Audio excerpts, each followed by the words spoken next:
One at a time, and we'll get the job done. Y'all know what to say. On three. 1, 2, 3. And the home of the Jets. Mr. Jet Central. How are you doing, my friend? To be honest with you, bro, I'm excited for the future. See, you know what? I'm really glad tonight's show is on my channel, not yours, because on your channel, the expectation's a lot different. You're a very positive, upbeat guy, always have that global perspective, and that you have that view that everybody wants. Like you can embrace it. Like, you know what? There's the future's gonna be bright. I'm looking forward to the change and discussing solutions. Unlike you, I'm not that guy, because I thought we were going to discuss the disgusting loss on Sunday to the Colts, which is embarrassing, but the Jets found a way to embarrass themselves even more today. And then with the firing of Joe Douglas, now there is this campaign that Joe Douglas was actually good, which I'm here to tell you he was not good. And he made a series of mistakes throughout. And what the Jets tried to do, they knew they had an incompetent head coach. They knew they had a bad offensive coordinator. They knew they had a bad staff. They knew they had a general manager on the way out. So they hoped Aaron Rodgers, off a serious injury, is going to bail them all out and save the day. That was their plan. The plan was, please, Aaron, save us, because we're in a competent, dysfunctional mess. Aaron couldn't do it. Now they're all getting fired. But to think that Joe Douglas was some great general manager is laughable. He could have literally been fired last year. So could Saleh. The mistakes he made, other general managers have been fired a long time ago. Who hired Robert Saleh? Douglas. Who drafted Zach Wilson? Douglas. Becton? Douglas. Who didn't rebuild the offensive line? You know the answer, man. Who took the defensive line and made it worse? Douglas. Who has a below average grade in free agency? Douglas. And the draft for that matter. Bro, he made so many mistakes where it's like, to think that this was the most talented team, we were putting Band-Aid on problem, hoping Aaron Rodgers was going to save us. Joe Douglas could have been fired last year. But the other mistakes he made, Zach Wilson's rookie year, did he have a veteran quarterback behind him? No, he did not. When Mike White literally outplayed Zach Wilson, they let Mike White go. They kept Zach Wilson here, right? Because they got to keep the golden child happy. But the grossest error he made was keeping Zach Wilson on the roster when the team quit on him. You knew he was gone when you made him the backup for Aaron Rodgers. And then Rodgers goes down. He tripled down on Zach and watched the season get destroyed last year. That's a fireable offense. Joe Douglas is not a good general manager. Nice guy, looks good in a sweatshirt, gives you some good quotes. You know what I mean? Shotguns beers, super cool. General manager, he wasn't that good, man. Oh, I'm sorry. He got you Sauce, Priest, and Garrett. Congratulations. Those 3 or 4 moves are outdone by everything else you did here. So, Ed, aren't you glad I joined? Are you joined here today? Hey, man, bro, there's a lot to dive into, a lot to talk about. But Ed Stewart said it best before: 30-64 does not get it done. Nope. I don't care what team, what GM, what situation. If the Arizona Cardinals new GM that was, recent GM that was brought in, again 6 years ago, had a career record of 30-64, he would have been fired. Yep. Saints, Lions, it doesn't matter. A GM of that with that record, bro, that means that the Jets would literally have to win out all next year, 17-0, and in 2026 to get back up to 500. So what's insane is like the career record is just one area, right? With the losing and whatnot, you can talk about not addressing the backup quarterbacks like you did, the defensive line just debacle, and the 2019 draft class, Becton over Wirfs, like all these different things. What general manager out there has two like major swings of the bat at the quarterback position? 2 times. Like most general managers only get one crack at it. Douglas got 2 and swung and missed both times. Yep. And then, I mean, we're looking at the current state of the Jets, 3-8, no long-term quarterback, holes that are going to be going to be apparent next season on the offensive line, with Morgan Moses set to hit the open market. Olu, of course, is going to take over at left tackle, but AVT, what's his long-term future? Tittman's, in the middle of his rookie deal. But I mean, look at all the 1-year contracts. We could take a look at the dead money this season. It's just probably all the failed free agent signings, Corey Davis, Laken Tomlinson, Carl Lawson, the list goes on. I mean, it's crazy. And yes, Garrett's good. Yes, Brees is good. Yes, Gardner has looked good, in the past, but let's be real, dude. Like these are top players at their position in the draft. I don't like, let me ask you this. Is anyone giving Trent Baalke credit for drafting Trevor Lawrence? No. Yeah. Why not? Because anyone could have made that pick. And I don't want to downplay the job or the responsibilities of a general manager, but if we are objective here, we all watch football. We're all a fan, of the New York Jets. If we rewind back to that 2022 class, ask yourself, did you like Garrett Wilson at Ohio State? Were you impressed with the pick? Were you pumped up with the pick? Were you happy that the Jets landed him? To take a corner at 6'4", someone who can move like that, someone who's that lengthy at the position, it's like the Jets literally drafted wide receiver 1, cornerback 1. I want to say like edge 3 in Jermaine Johnson and RB 1 in Breece Hall. So yeah, he picked those players, but let's not, act like it's some. I don't want it to come across as like I'm downplaying the job or the responsibilities of a general manager. I know a lot of work goes into it, but I could probably pick out 100 people that would have taken Sauce Gardner at spot number 4. Hundreds of people picking Garrett at 10. Yeah, it's the misses that are more concerning because you build through the draft is more than the first round. The draft is you got to get your value in the 4th round, the 5th round, the 3rd round. You can't mail in the 2nd round every year. That's the kind of things. But you look at that. And then if you want to support your draft with free agency, he was a disaster there. But the Jets' problems start at the top, and they've had so many issues over the last few years, and they were in a bad position, such a bad position where when they fired Mike LaFleur, because they had to find a scapegoat, well, just go to there, right? Nobody wanted to replace him. They had nobody coming here that wanted this job because you had a general manager on a hot seat and a head coach on a hot seat and a quarterback position that was completely up in the air, and nobody wanted to deal with Zach Wilson. So they get Hackett, who at the time we knew wasn't good. But his only saving grace was, well, you pair him with Rodgers, maybe that will work out. But then you had but that's it. Nobody wanted Hackett, dude. Hackett was not a hot commodity. He got ran out of Denver. Let me push back on that just a little bit. I don't know if the Jets obviously Saleh talked to a lot of people in as far as bringing in a new offensive coordinator to, once LaFleur got fired. To me, it kind of felt like Hackett was the team's number 1 choice because they wanted Rodgers. It to me at least, and I'm not reporting this, I have no sources or anything. My assumption is, Hackett was up there as like, hey, we can go out and get this guy. He was in Green Bay, he knows Matt LaFleur. LaFleur and Saleh have that connection. The obvious benefit here is the Aaron Rodgers connection. To me, it didn't feel as though we interviewed 10 people and 10 people said no, kick rocks, and we're like, great, I guess we have to go get Hackett now. That's a fair point. I still think that nobody wanted that job. Nobody wanted to come here with this coaching staff and Zach Wilson. Like, yeah, I'll do them when you're 1 year away from getting fired. But they hire Hackett, and then last year you knew he was bad. Like they literally saw, like telling you. You could have fired a lot of people last year because you knew what was there and the problems they had. But it was like, let's run it back one more time. Aaron Rodgers often is going to save the day, and he couldn't. And now it's a bona fide mess. And now you hear the stories, which, I mean, we knew these things were happening, where apparently in this offseason, Woody Johnson kind of took away some of Joe Douglas's powers as the season, because he was a lame duck general manager, wasn't happy with the way things are going. He tried to get more involved. They tried to hire Arthur Smith to be like a consultant of the offense. That didn't work out. So they were admitting all the mistakes. Instead of trying to put Band-Aids on them, they should have cut the cord. Like, you know what? Instead of trying to hire a consultant in Arthur Smith, you fire Hackett, right? Instead of taking away Douglas's powers, why is he here?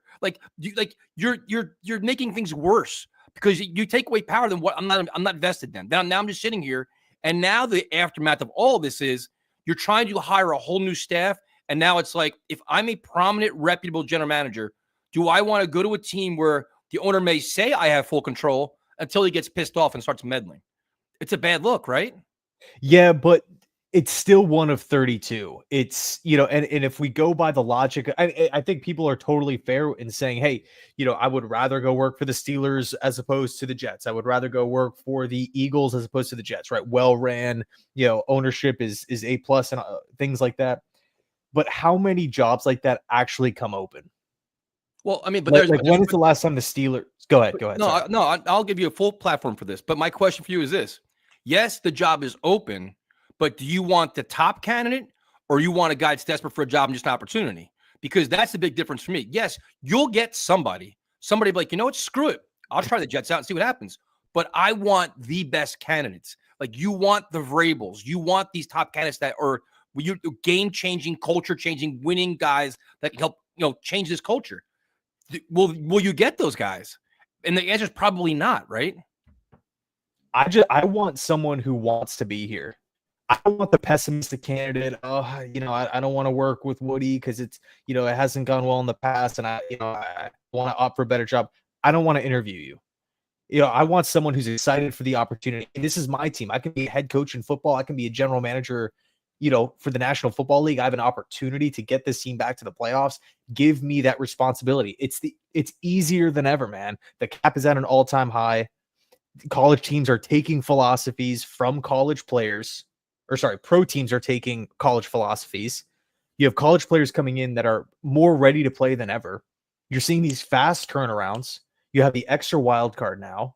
There's no excuse to not be 500 for 6 straight years. So you'd feel comfortable with a first-time general manager and a first-time head coach? Not necessarily what I'm saying. I'm saying I wouldn't be opposed to it. It's not like I would be, I'm not going through my list saying, okay, Liam Cohen, I really like his offense. He's done a great job in, Tampa and LA with the Rams and Kentucky. And I like what he is, but he's never been a head coach. I'm not calling him.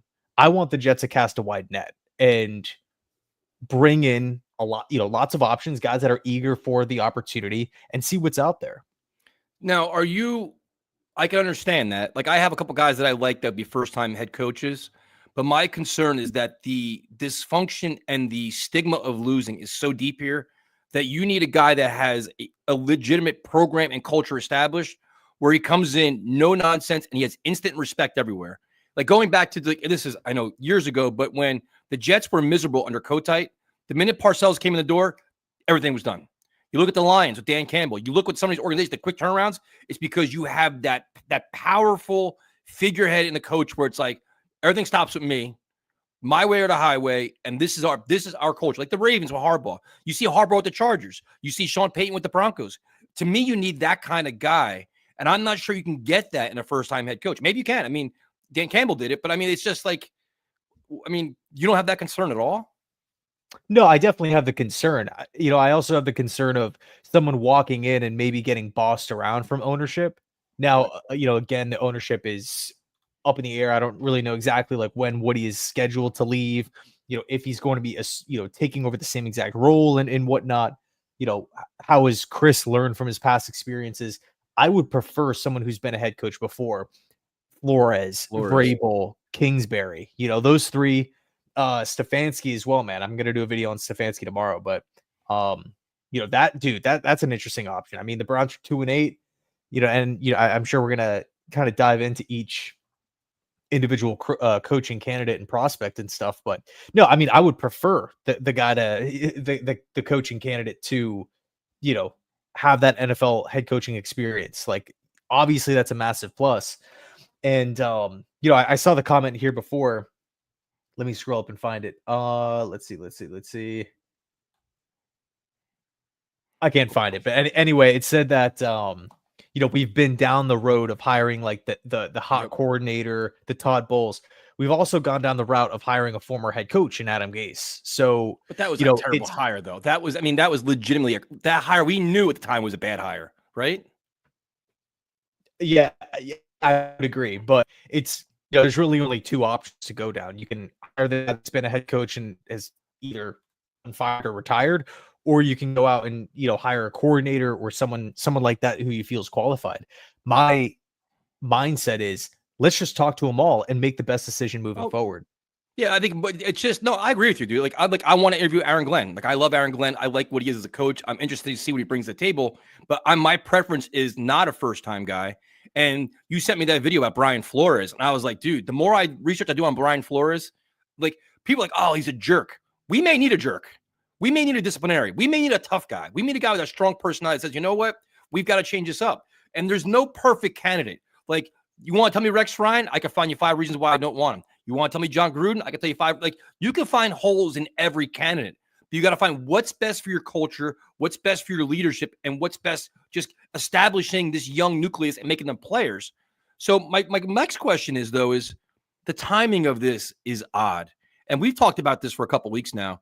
The day you fired Saleh, you could have literally fired Douglas as well, because you literally went past Douglas to do this, taking away what little power and what little say he had, to the fact that he did a press conference that was embarrassing because he couldn't even talk. He couldn't even speak to anything because he got overridden with Reddick. He got overridden by the firing of Saleh. Why not just fire Douglas then, or let him play out the rest of the year? Because now it just seems, you can get a head start on candidates, but doesn't it seem kind of odd, the timing? The timing's definitely weird. Especially a day after the day that we lost. You know what I'm saying? It's on a Tuesday. Yeah. I don't know if Woody just, maybe his first, his work week starts on Tuesdays or something, but no, the timing is definitely weird. I'm with you. Pick one or the other. When you've made the decision to fire Robert Saleh, I think maybe Joe Douglas should have gone, but if you wanted to keep JD, I would have understood that, because, hey, you want to have a guy in the building who's competent at the trade deadline, and, someone who can maybe scoop up waiver wire pickups. But even in smaller situations like that, we had the whole kicking fiasco where the Chiefs claimed Schrader.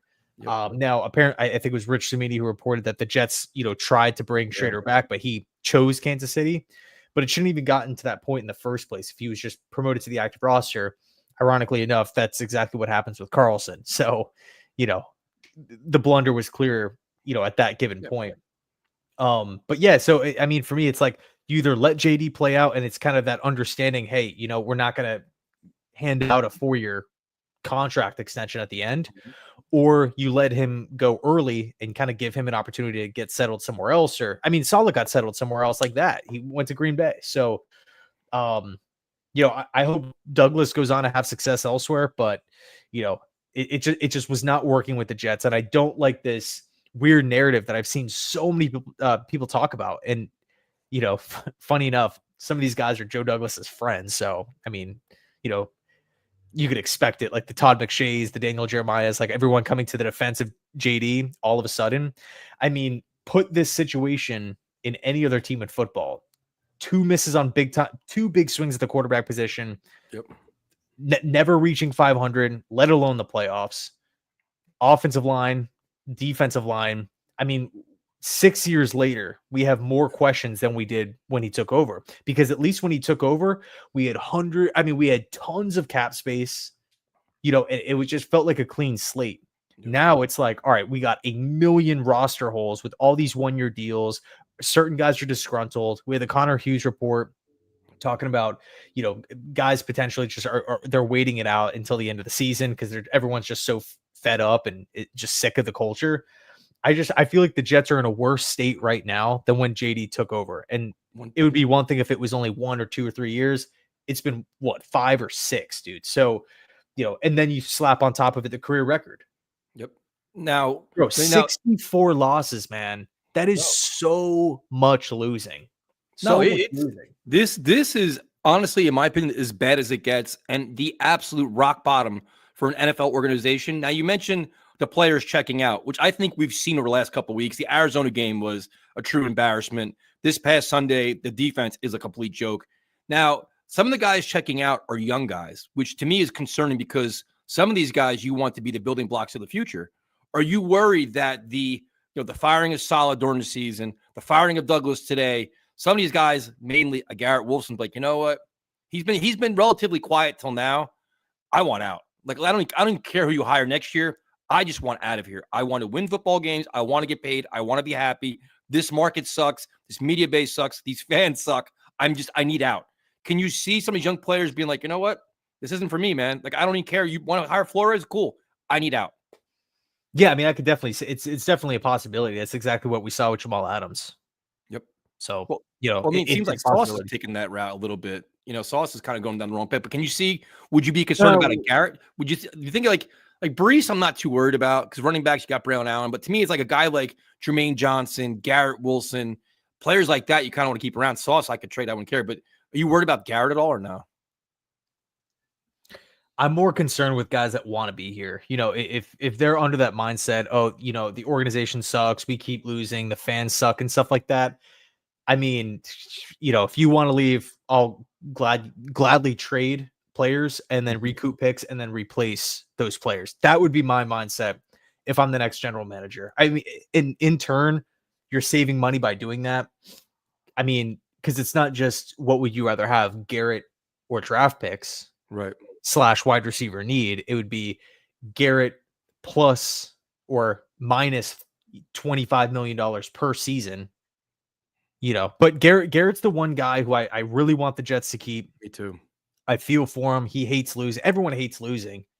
But, I would be okay if the Jets moved off a ton of players. But Garrett's the one guy who I'm like, man, it would be a tough pill to swallow to see like the notification. Oh, Garrett Wilson traded to wherever. Yeah. Because I seriously think Garrett Wilson is on the precipice of being like an absolute star. Yeah. I'm kind of again, if he's just like, you know what, screw this organization, I don't want to be here, then I'm not going to pay someone $25 to $30 million like that, Yeah, I think you learn a lot about players in seasons like this, the guys that check out, quit, come up with phantom injuries, don't want to play. I think of that young nucleus, the two guys I would really, really want to keep are Jermaine Johnson. I know he's injured, and Garrett Wilson. Because Jermaine Johnson's a dog, man. He had that, that tenacity, that team first. Like, he was a guy that everybody rallied around. Garrett kind of has the same thing. Other than that, like, how many true building blocks are, like, if you had to sell this team to a general manager, which we do, unfortunately, how many building blocks do you literally have? If you say nobody asked for a trade, so you got Garrett's one, Tippmann maybe, Olu hopefully, Brees. Like, on offense, Conklin's gone, Rucker's going to be gone. I mean, there's nothing there. Lazard be gone. Devontae Adams going to be gone. Corley, we haven't seen anything out of other than him fumbling in the end zone. Like, on offense, how many? And you don't even have a quarterback. Like, how many building blocks on offense do we have right now to sell a general manager? Like, you know what? Here's what you're inheriting. It isn't so bad. Yeah, I mean, really, my I guess kind of marketing sales pitch to wait. Are you talking to for GMs or for head coaches? Both. I think it maybe be a little bit different, but I guess in regards to GM, because I'm under the mindset of like, I want this. If Woody Johnson wants to give a little bit more power to the GM and make him, director of football operations or president of football operations, right? Whatever the terminology you like, you can give that next candidate with maybe a pay raise that comes along with that. I would be open to it. And I think what you can sell to a GM candidate or whatever, football operations candidate is you can, along with the fact of, automatic millionaire and it's one of 32 and everything like that. And by the way, GM openings, they don't come like every offseason. We have the 4, 5, 6, 7 coaching openings. Yeah. How many GM openings come open? Yeah. You really have to work your way up through the scouting world. I mean, to crack the NFL is one thing, but to get promoted, like work your way up through the totem pole, director of, player scouting, all these different things, right? To get to that position, have an opportunity to interview with an NFL team is a win in and of itself. But again, I think for me, the sales pitch is, hey, we're not a good football team. We're 3-8 for a reason. There's been a lot of mistakes, whether it's been through free agency, whether it's been with the Rodgers trade, whether it's been with the Zach Wilson pick or whatever it may be. We need someone to right the ship. And right now, not maybe in the best place in the short term, but long term, we're going to give you that 6-year deal. This is going to be your team. you are going to have the opportunity. You are going to have say. You are going to build the vision and kind of create this identity and handpick your next head coach. As far as the personnel, I feel good about the left side of the offensive line. I think when we talk about like important positions, Okay. outside of quarterback, we have a lot of things to offer, like a pass rushing D tackle and 2 starting edge rushers. You know, you can look at tons of bad teams out there. Those are hard positions to find because good edge rushers, for the most part, don't hit free agency. You have to select them in the top of the. I mean, outside of like Max Crosby and a couple guys, you don't just edge rushers aren't a dime a dozen, right? Where you're finding them in around 6. We've learned that. Yep. Yeah, so we already have 2 starters in Jermaine and Will McDonald on cheap rookie deals with high upsides. And then you have Q in the middle making a ton of money, who's obviously, you know, still one of the NFL's best players. I think our linebacking core in the middle of the field is awesome. We don't really need much work there. But wait, you got to pay Quincy. And isn't Sherwood a free agent or Sherwood still under contract? So Quincy's already re-signed. He re-signed last offseason on a 3-year deal. Oh, okay. Yeah, it was a team friendly, or it was either last season or the offseason before that. But he's going to be here. He's not a free agent, which is good. I'm re-signing Sherwood, and then it's really up to the head coach if they want to move on from Mosley, and I think they will. Yeah, I do too. And then even behind those guys, you have some depth pieces. You have on paper a number 1 corner in Sauce Gardner. We can see how he does in a new defensive system, or if the GM is looking at Gardner as a trade piece, you can say, all right, well, you can go flip Gardner for whatever you can get for him. Right. That's totally fine. I would say a top 3 slot corner in football, Michael Carter. The other cornerback spot is a massive vacancy, but for the time being, you can put Eccles or Stiggers out there for a season if you don't, feel the pressing need to draft one in the first round. And then again, offensive side of the football, you have a left tackle, you have a wide receiver 1 in Garrett Wilson.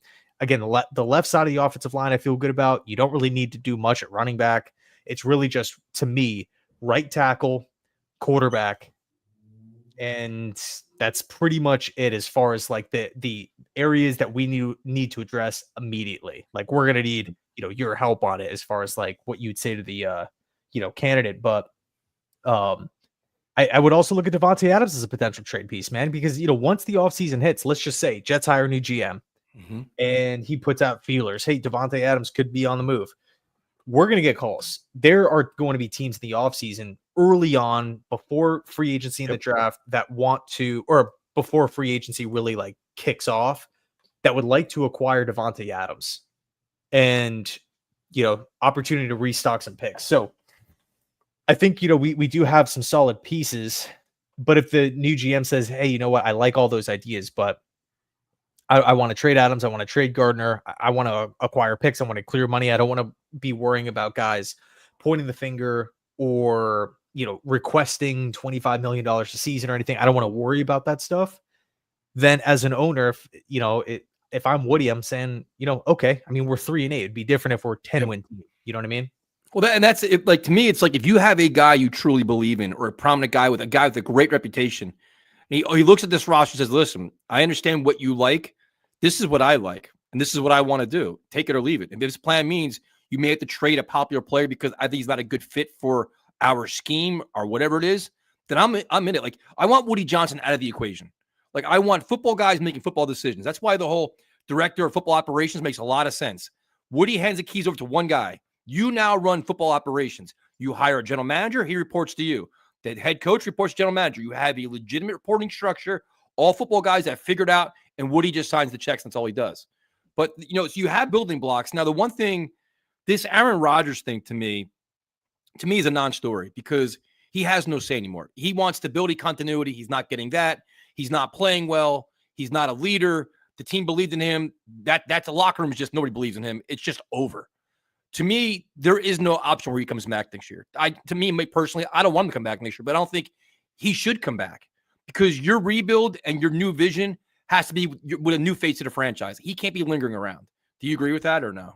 Yeah, no, I agree with it. It would be great if, he was putting up numbers similar to Josh Allen or Lamar or Burrow or Kyler or Mahomes or Herbert or any of these top guys, but we're not. It's a 3-8 football team with, problems lining up to, on a 2-point conversion. We can't even get plays off. So I want to change. And luckily, dude, we have Jordan Travis and Tyrod Taylor under contract for next season, so it's not like, Now, we get rid of Rodgers and we're completely screwed. I was gonna text you on Sunday when they blew the timeouts, bro. I almost blew a gasket. I had this rage that I was ready to just blow up everything. I couldn't take it anymore. But now, in terms of the quarterback position, I mean, obviously draft position remains to be seen. But what is your plan for next year? Because to me, I can make a good case. Tyrod Taylor, Jordan Travis, sign another young veteran, whoever, Justin Fields, somebody else. Let these three guys compete and let this new coach get the program established. I kind of don't want to throw a first-round pick into the mess again. I kind of want to get all our things cleared up, make sure we know what we have, and maybe a year from now, go down that rookie quarterback or young quarterback route. I just don't think that this dysfunction around this team, the amount that needs to be cleaned up, bothers me. To add another young kid, like, here you go to the Wolves again. What do you think about that? Well, I'll say this, if the Jets draft a quarterback in the first round, like, I'm a big Milroe fan. Okay. I think he's really, really good at Alabama. We can use him or Shedeur Sanders or Cam Ward or any of these guys as an example. There's no rule that they have to play right away. I don't want that quarter. I don't care who it is. I don't want him playing right away. I kind of want the approach of New England where, hey, we're going to take our guy. And this is, by the way, assuming that we're in the conversation for one of these top quarterbacks, because we gotta be. This team's but dude, there's a lot of bad teams out there, and there's a lot of teams that need QBs. So where do you think the Jets have to fall? Top 10 pick to get the quarterback that you want? It really depends. I mean, we could take this in so many different directions. One scenario is having a top 10 pick, and I think right now, of course, it's November, right? Combine, interviews, all these different things. Right. We don't even know what type of system the Jets are going to be running on the offensive side of the football. But if I had to take a guess right now, I'm going to say 3 quarterbacks will go in the top 15. Okay. One interesting Go ahead. No, good.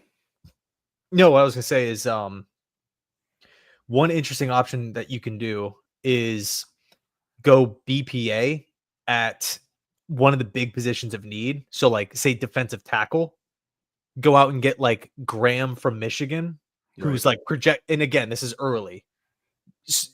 The point is though, best player available at a position of need. Mm-hmm. Go with that guy in round 1. And then if you want to come back in round 2 to select someone, that the organization may be eyeing or someone like that, or something like that, because there's going to be someone that falls to round 2. I mean, there's tons of names out there. Like, for example, Carson Beck, people were talking about him.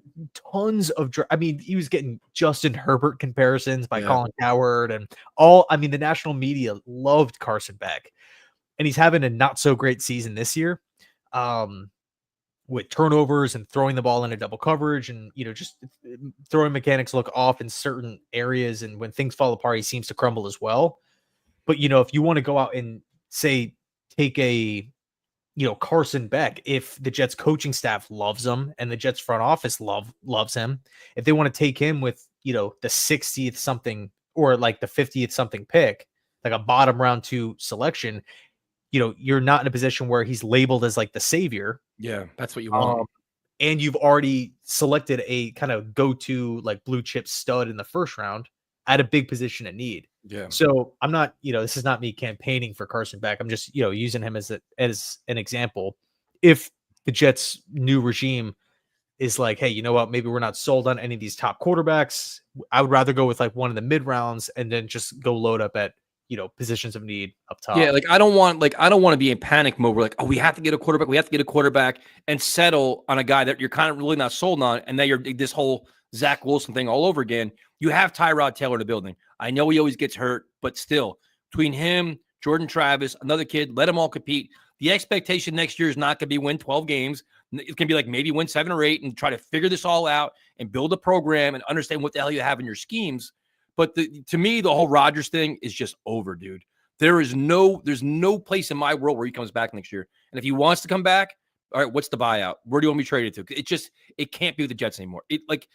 People telling me that he's playing well, they're just lying.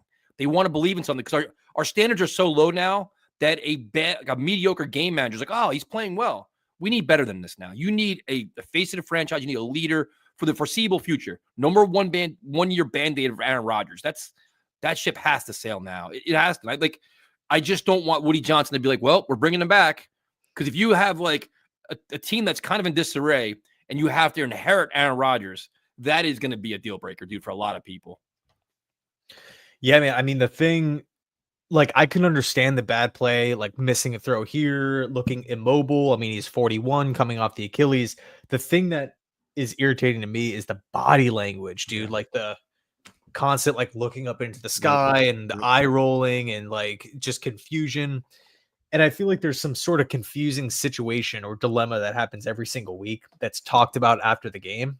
Yeah. Like, the coaching staff and the offense thought that they were on the same page, but then when it actually gets to that point in the game, they're not. Yeah. But yeah, it's just like the body language. I just don't like it. Like everyone misses a throw here or there, everyone gets sacked, but but to me, it's personally, man. Go ahead. No. But to me, I was like, you want not that I want to. You want a Josh Allen, like the energy Josh Allen brings to the table, or the energy Lamar Jackson brings to the table, like C.J. Stroud. Like these are like you can tell the team believes in them. They're like he's a legit leader in the huddle on the team. People buy into him. They rally around him. They like the message. Aaron Rodgers is the opposite of that. It's like he starts the game with an errant pass. Shoulders are slumping. Looks like he doesn't even want to be there. Then he'll make a nice play and he's excited. Then he goes right back into the doldrums. You need a guy the team can rally around now. Yeah, dude, 100%. And it's like we're not even taught, like the example that you were just talking about, like Lamar and Josh Allen. Those guys are fantastic, like top 5 quarterbacks easily. So it's easy to buy into winners, but we don't like there's quarterbacks out there that really rally the locker room, and they're not top 5 guys. Baker Mayfield, Brock Purdy's another one, Jared Goff, even like guys really like playing for those players, and no one talks about those guys as like top 5. And the only reason why that's the case is because they're elite, So I don't know, man. I think my ideal situation, if I was a new GM coming in, like if the Jets presented me the job, I'm finding a way. Yeah, you'd be assistant G. You'd be my assistant. No, I would find a way to move Aaron, some way, somehow, and just move forward. Tyrod, Jordan Travis, maybe bring in like one of these mid-tier veterans on like a Minshew or somebody like that. Yep. And then I would probably draft one more, whether that's first or second round, depending on, of course, free agency and whatnot, and just let those 4 battle and then release the one that, is not really working out. And just kind of go from there. But I'll say this too. If the Jets draft a rookie in the first round, I don't want there to be this like massive, like he's our savior, please save us, do everything for us. You know what I mean? No, I want the coach to be that. To me, the coach has to save us, not the quarterback. We need a coach to save this organization with his blueprint, with his plan, with his leadership. Dante, thank you so much, bro. You donate you give us so many chats, man. It's crazy. Comment is, would you be okay selecting quarterback in the first or second round, not selecting quarterback in the first, second round, and maybe waiting a year while we use the draft to plug the holes of this team? Like I think we were talking about, I wouldn't reach for nobody. If a guy's there in the second round, great. I mean, I'm kind of worried about what you're saying, Ian, is worried like they draft the guy. Oh, that's the answer. We have our savior. Start him by week 4 and let's roll. I'm kind of past that now. Like I want to get the program set up. You want to get your coaching staff set up, make sure they're competent, get the offense set up, have the playmakers in place, know what they do, and like, all right, now we know what we can do. Now we plug in our kid. Yeah, I mean, that's exactly like, I mean, think about just the surrounding like infrastructure around Zach when he took over. Rookie play caller, rookie OC, rookie head coach. That OC, Mike LaFleur, never installed an offense for the first time. So one would assume, right, common sense, there's going to be speed bumps along the way. There's going to be learning moments for him. Yep. He's never developed a rookie quarterback.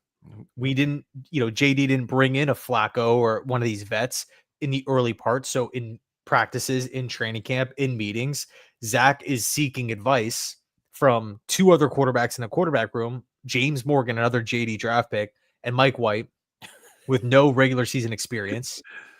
And then his offensive coordinator has actually never called plays before. and his head coach has never been a head coach before either. So it's this massive learning, and not to mention, holes in the O-line and wide receiver.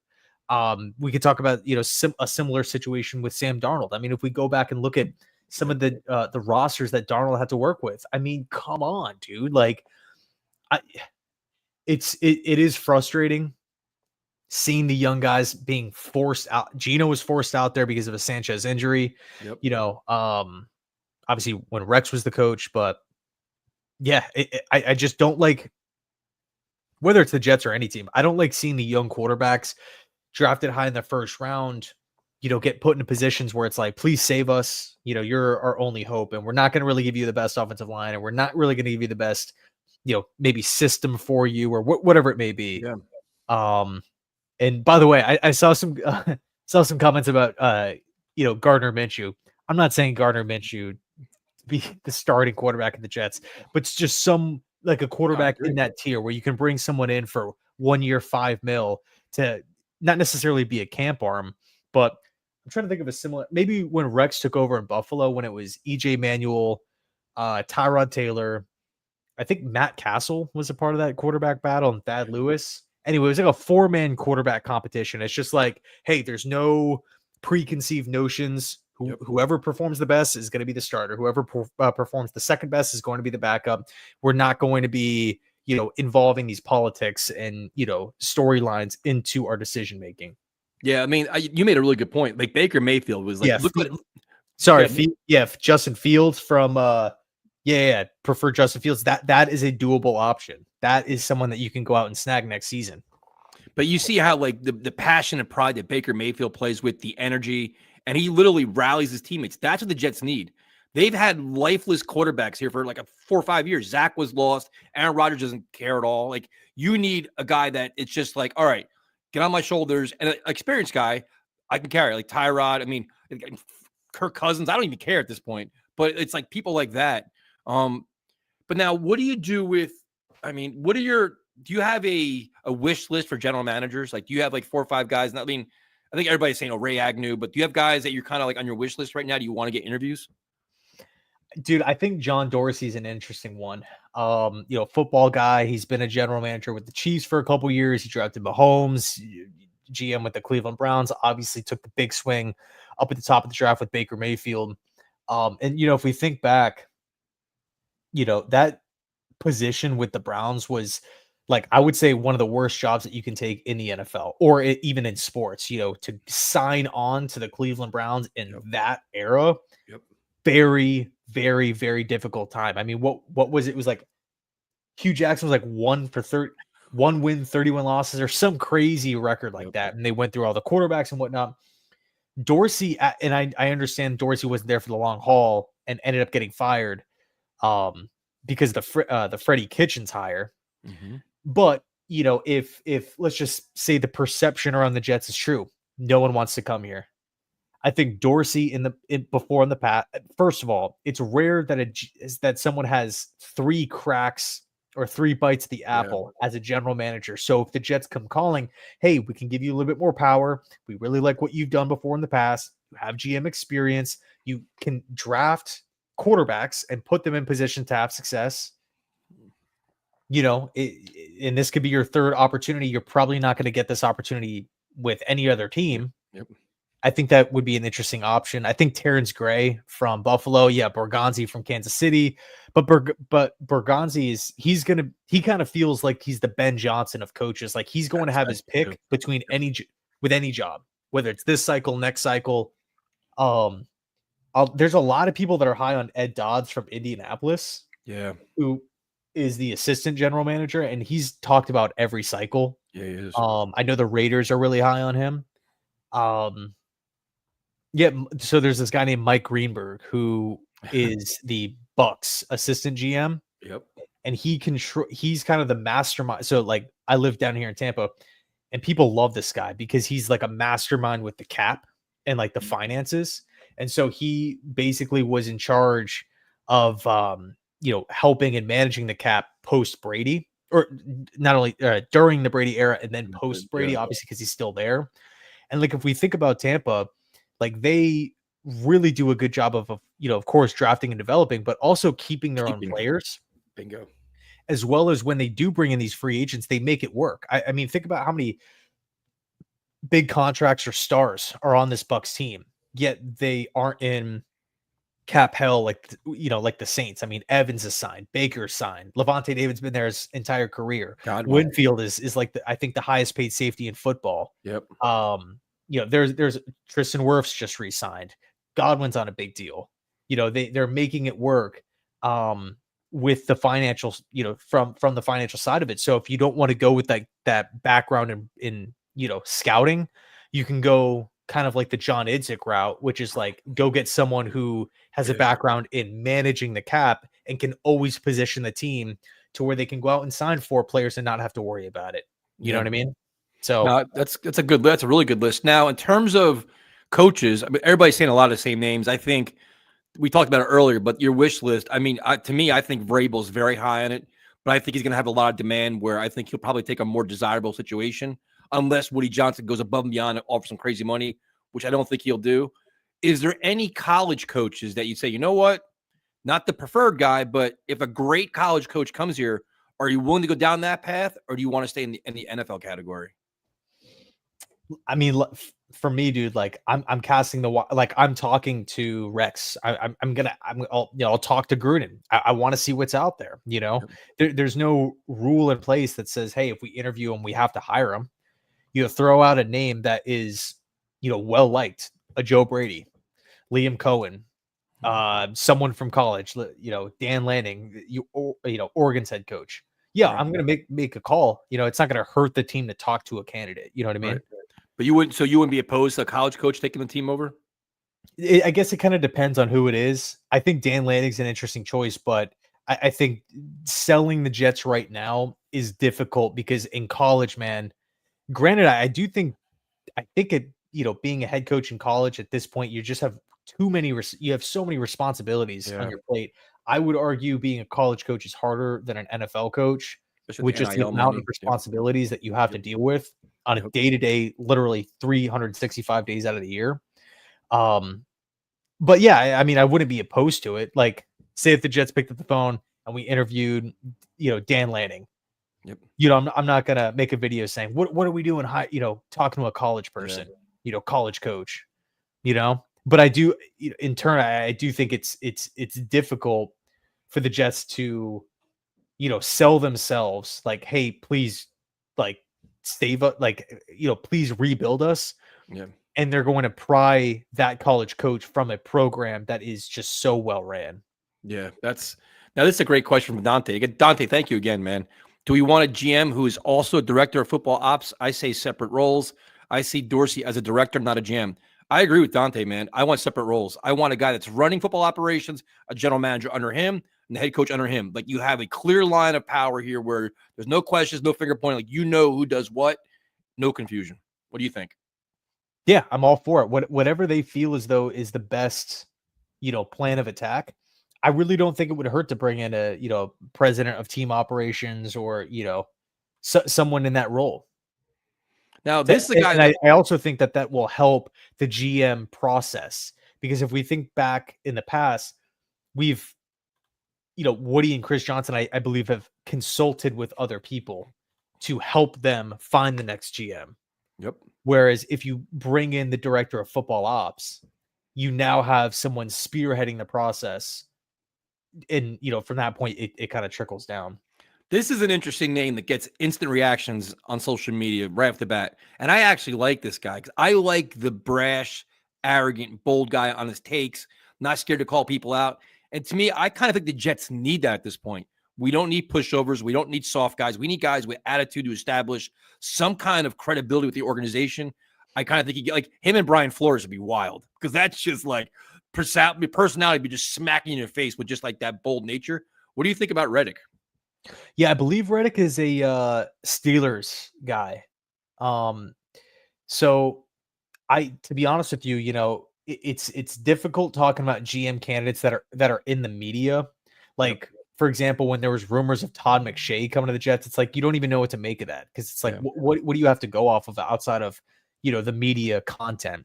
Same deal with like Mike Mayock. I know Mike Mayock had time in the league prior, but when he took over with the Raiders, it's just like I just don't really know what to expect. But when you're talking about, again, someone like Borgonzi or Ray Agnew, like you can look at his past work, you can go back and watch interviews, you can reach out to people that maybe cover that set team or that said team, and get their reactions, and really kind of do research and figure out, hey, is this guy is this someone that we can work with? Whereas again, if you're in the media, it's just tough, at least for me, to tell. So I don't really have like a positive or a negative kind of take on Louis Riddick. Now, the one thing that was presented by Gary Myers, which I thought was a really interesting name, that in terms of a director of football operations, getting more involved in the organization, was Curtis Martin. Now, Curtis Martin is a beloved Jet, one of the best Jets of all time, excellent ambassador for the team and for the NFL, high character guy, wanted to be an owner, wasn't actively involved in the NFL, apparently is more involved. I think if that's the kind of guy you get a 1,000% effort out of Curtis Martin. It's an interesting name, man. As director of football operations, where he can oversee it, he's got a ton of connections to the NFL, including Parcells. His resources are legit, where it's not like you're not going to get a half-ass out of Curtis Martin. You're getting. Now, it's a catchy name, but would you buy into that, or would you want to go in a different direction? So you make a really good point. He has that connection to Parcells, which I love, and he also has that winning mentality. Yep. No one thinks of Curtis Martin as nope. Because I mean, you could talk about any player with the Jets in last couple of seasons, it's tied directly to losing games, no matter what the individual stats say. Yep. Quarterback, other positions. But with Curtis Martin, I mean, man, he is so well respected. But the reason why I think Curtis Martin is an interesting hire is because he's a fan of the Jets. He loves this team. Yep. And I think that's what maybe would separate Curtis Martin from someone else. Both guys would be getting, paid, obviously, paid a lot of money, which always helps. But if you have someone that like loves the organization, loves what they do, and someone who has been maybe looking for an opportunity, and your former team is giving you that opportunity, yeah, I would imagine he's going to give every second that he possibly can to the organization and trying to turn it around. Yeah, you're going to get he's a very diligent, very intelligent, very committed. You're going to get like just no stone unturned with him. Now, maybe his lack of experience in certain areas could hold him back, but I think the resources he has on his side can help him. And the other name that keeps getting talked about all the time is Rex Ryan, where right now the Jets can interview him now. They can interview him and Gruden now. If they want to reach out to him and say, hey, Rex, tell us your vision, tell us your plan. I saw some things where make him the operations guy. Like, absolutely not. Rex is a head coach. I don't want Rex making personnel decisions for the team. And even at that, as a coach, like, people are discounting Gruden because he hasn't been 20 years like that. Rex hasn't coached in a while, and his last time in the field wasn't good with the Bills. So he's got some warts too that have been exposed. Where does he stand in your order? Like, do you have like an order of coaches, like your best case scenario? Like, where is he on your best case scenario list? Yeah, so I do have my order at this point. For me, so Rex is not at the bottom. He's not in the top 3 for me. Okay. Probably just somewhere in the middle. I think Rex would check positive, but like he would come in and do a good job in specific areas. I think he would get players motivated. No one would quit. Right. I mean, dude, when he was here, he had wide receivers playing corners or playing cornerback, and they actually produced somehow. I think, Rex is obviously a football guy, son of a coach. He's been involved in the game. He came over from Baltimore initially. And because he's had time away and he's, now on ESPN and he's kind of surveying the NFL, watching it, and he, obviously he's in the loop with certain things, it's not a foregone conclusion that we're going to get the Rex Ryan that we saw in Buffalo. Guys can grow, guys can evolve over time. And that's a lot of time to kind of reflect on what did go wrong, right. So, I don't think it'd be the worst thing in the world, but it's definitely not one of my top 3.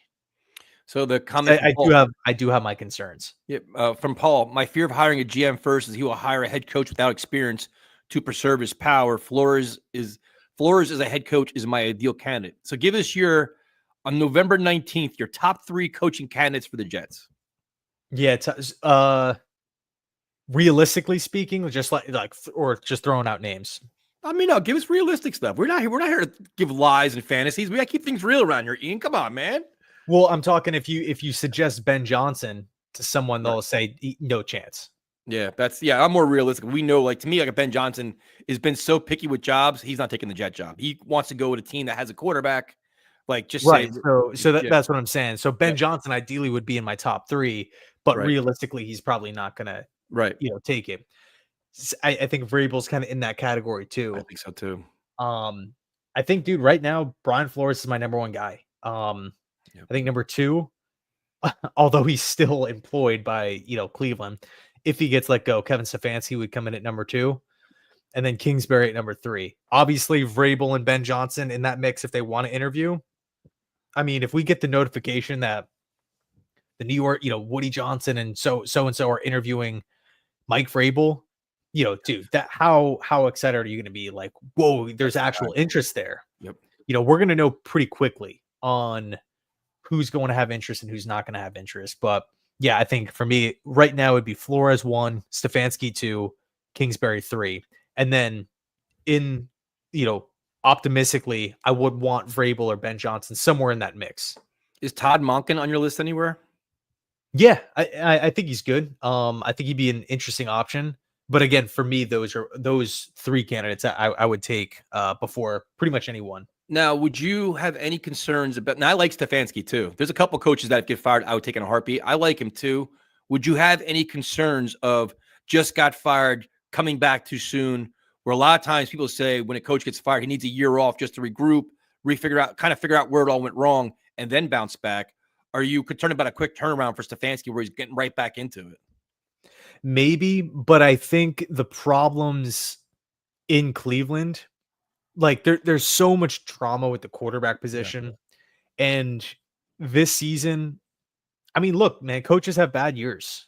Some teams want to stick with their guys, some teams don't. Yep.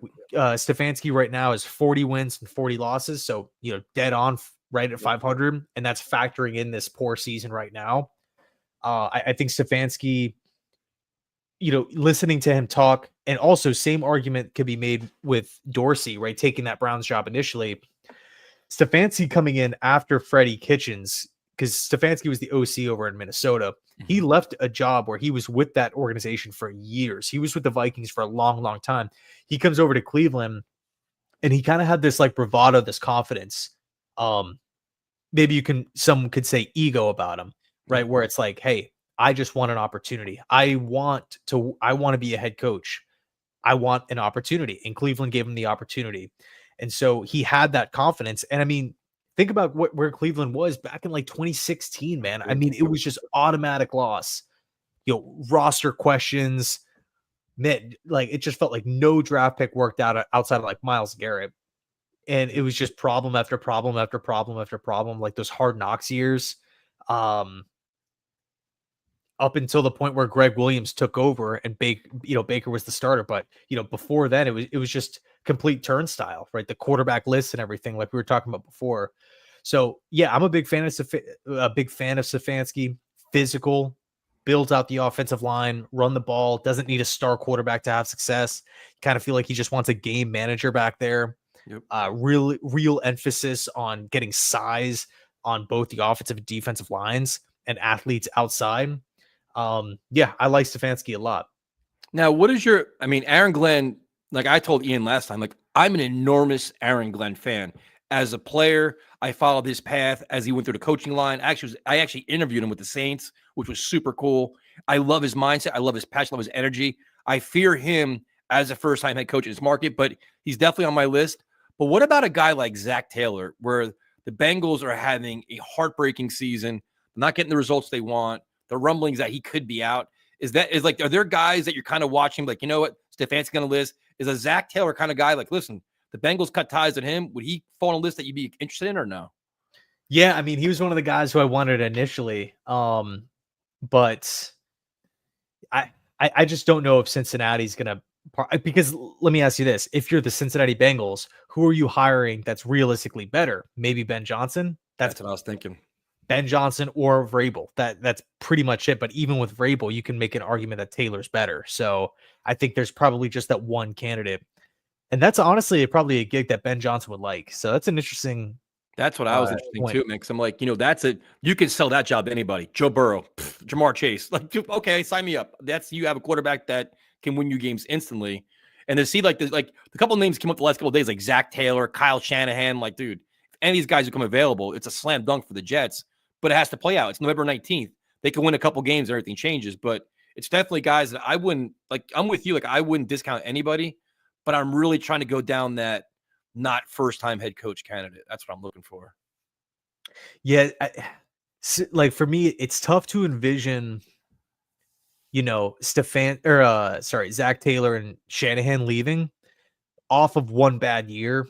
It's not like a Mike McCarthy situation where there's like a lot of problems on the back end of it, like playoff failures, always losing the big game, despite being 12-5 every single year. Dallas is not a threat in the playoffs whatsoever. The roster's stacked and they underachieve. Rumors of losing the locker room with McCarthy.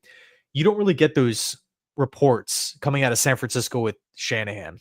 Yeah, he's losing in the Super Bowl, but I mean, like if you have a Super Bowl, like a guy that's capable of getting you there pretty much every single season, health dependent, your chances are you're going to keep on running it back until it's just clear that it's starting to go down. I mean, the season isn't over. Since he could turn it around, San Francisco can turn it, and also too with Zach, there's not that. It's not like we're getting a lot of like reports with Taylor being on the hot seat. I think if Taylor leaves, he's going to get scooped up like that. Now, this is a great question. I was going to ask you. That's how many years do you give them is the question. Now, to me, the Jets, like you see teams rebuild quickly. Commanders, Texans, the Lions. It's like it's not a 5-year program. The Jets were willing to do 4 years. If you get a chance at Vrabel, just for example, and he says, "I'll come to your team. I want an 8-year deal. I want monster money." Because you've seen some money the coaches have got in the past where it's like 8 years, whatever, 15, like monster crazy money. If he says that, do you go to that length? 8 years is a long time, but I think I would. I think you have to, right? Yeah, I mean, ideally 6 years, but I mean, if we're talking a 2-year difference, who even cares? Just give him the 8 if it gets it done. If it's a guy you definitely want, a prominent guy, like you're not gonna give it to like a first time head coach, but here's your 8-year deal, like with the Matt Rule thing. But if it's a guy like Vrabel, I would do it. And what's interesting, right? Is if an 8-year deal gets handed out to Vrabel from someone like Woody Johnson, that would maybe deter him from firing him too early, and would also encourage him to support Vrabel more because he's like, it's like if you go out and you get a car, you know what I'm saying? Like, oh, I got to treat this thing nice. I got to take care of it. I can't just, treat it like crap. You know what I mean? Like I'm investing a lot into this thing. I got to make sure that, I'm on my P's and Q's. You know what I'm saying? So with Vrabel, similar situation. I'm handing out an 8-year deal. Yeah, I'm not going to be firing him after 2 years. I'm not going to start being combative within the first couple months about players that he wants. I don't want to spend the money. Especially how cheap Woody is. And then the other thing, too, I think the general manager's kind of in the same boat where it's like, all right, you want continuity, you want stability, you want a chance to get this turned around. And the Jets are obviously not a quick turnaround because you have no quarterback. You're already looking at 2 years just to get quarterback, get your offensive plays, all that stuff. So it's like you probably got to give at least probably a 6-year deal to the GM, I would guess, right? Yeah. I would say probably a similar. I mean, the GM deals, I always prefer to be longer than the coaching deals. Yeah, it's gonna be so interesting, man. I'm curious to see the list. I'm curious, like who the interview candidates are. And then the thing is, like, what does Woody Johnson do? Does he get Corn Ferry to help him out? Like, what's the process? Is he using his own resources to find candidates? Like, who's helping him find candidates? What candidates turn them down? It's gonna be so many moving pieces right now. Yeah, and so Harlan's comment, yes, should never hire a coach very soon after he got fired. What? How long of a break was in between Reed going from Philly to Kansas City? Was that a year off, or did he jump right to KC? I forget. I forget. Did he jump right to it? I forget. I think he might have went straight to the Chiefs. If anyone knows in the chat, yeah. And then I saw an interesting comment or a real cool comment from K Dude in regards to Aaron Glenn. It was an actual quote from Dan Campbell. I love Aaron Glenn, dude. I love him. But it's right here. With Aaron Glenn, it's all about accountability. He refuses to accept excuses, which has been key for us this year with several injuries. Dude, I love Aaron Glenn. I do. Like that's like that's like the opposite of the Jets mentality right there. Yep. No, I mean, I would be so like it's tough because the fan of me, like, I would be so excited. He's my favorite player. I just love what he's about and how he handles himself. Then the cynical part is like, please don't, like, I don't want to see him eat him up and spit him out. You know what I mean? Like, you want to, like, you have the fear of like, oh God, like he's gonna go through the Jets grinder in 3 years from now. Like, oh, we got to fire Aaron Glenn. They were, it's like I worry about that kind of stuff. Well, what's interesting about Glenn is like, you got to imagine, and I believe K-Dude actually pointed this out. Maybe that comes with like a Ray Agnew, who's again a respected GM, maybe a Dennis Allen as DC. Yep. And obviously a quality coach there. So yeah, I wouldn't mind Aaron Glenn. I really wouldn't. I don't think he's in my top 3, but no, but that's the kind of mindset you got to bring to this organization, though. You have to, like, that kind of ferocious guy that takes no nonsense, no excuses, demands more, expects more. Because right now we're complacent and dysfunctional, and it's disgusting. Yeah, dude. The constant excuse making and justifying losses, it just drives me up a wall. The next candidate's GM and coach, maybe, president of football ops. I want guys that want to be here. Yep. I want guys that love football, and I want guys that are going to come in with the mindset of like, bro, I'm the head coach of the New York Jets, man. Like, who gets this opportunity? Like, this is such like a once in a lifetime thing. I'm turning this thing around. Yeah. So within days after Philly fired Reed, he went to Kansas City. Yeah. So it's been done. It's been done before. So yep. Now, so it's interesting though. I mean, we covered a lot tonight. It's just, see, I started out angry and miserable, and then you calmed me down, and now we're talking about solutions again. So I had to get off the Joe Douglas negativity first. And then you calmed me down, man. You did a good job. Yeah, dude, bro. We should do a stream with your boy Kevin. Absolutely. That'd be fun. Yeah. Yeah, it's just he's got to get lighting first, though. Right now, he's streaming in the darkness. He's got no lights. It's like okay. Yeah, dude. I don't know if you noticed, but so that fan up top, where I always have the light like right here, like that glare. So it broke, bro. So I put another light right there, and it looks a lot better. So I love the word culture because we don't have any. That's what I want. Me too, dude. Me too. So never a dull moment. I guess now the team's going to tank. Well, it's a bye week, thank God. We get a break from the Jets, which is probably my favorite week of the year this year. And then now all the leak sources, all the leak stories are going to come out. The anonymous sources are going to come out. Now that Douglas is out of the building, I mean, it already started before, but I think it's going to get pretty ugly now, dude. All the the leak stories. Yeah, I did. I mean, we're gonna get the JD stories. We're gonna get the solid stories now that everyone's gone, and because these guys have connections. We're going to probably hear more stuff from like, the Todd McShays and the Daniel Jeremiahs of the world. And Josina Anderson will get her stuff out of it. Because now with Joe Douglas gone, the players are all going to start chirping too, because now there's no reason not to. Nobody's going to hold them accountable because there's no leaders in the office. There's nobody left. What's Woody Johnson going to do? You know what I mean? Phil Savage ain't going to do anything. Yeah, for me, man, like the thing that I'm interested in seeing, although I'm so focused on 2025, like I'm so over this season. Yep. I'm wondering what like the player interviews are going to be. I think that's going to be telling, because we listen to guys like DJ Reed and Quincy Williams, like there's a lot of like fire there still, despite the team losing. And then like you're listening to other press conferences and it's just like, just very like lack of energy. You could tell. Yeah. Well, thank you guys for joining us. We went an hour and 10 minutes. We tried to, Ian did a good job of breaking down knowledge and giving options and solutions. I'm more about just doom and gloom. So I think I need the bye week to recover and get back into my positive rebuild spirits. So thank you guys for joining us. We appreciate it. Next week, 7:00 on your channel, which is the happy channel. We have a different mindset on that channel. It's happier over there. Well, we can't lose this week, so that's a positive. See, we're going to be better mood, and we're rested too. We'll be in a better mindset. We'll be refreshed. We can watch good football all day Sunday and not be stressed out about it. So Yo Holmes is always commenting on every stream and video about Joe Douglas, and I was thinking about that when I posted the video when the news first broke. Like I bet you Yo Holmes is going to be pumped up. Yeah, I knew like certain things happen. You just wait for the you wait for the comments. So we appreciate all you guys' support. You know, every Tuesday, 7:00, we go back and forth from channels. And then that's it. Next week, we're off the bye. We'll be refreshed with a new mindset. And we'll go over all the new rumors, too, because I'm sure there'll be plenty of rumors after this weekend. Oh, yeah, definitely. Enjoy your night. Enjoy your week. Enjoy your week off with the Jets. And we'll talk to you next time.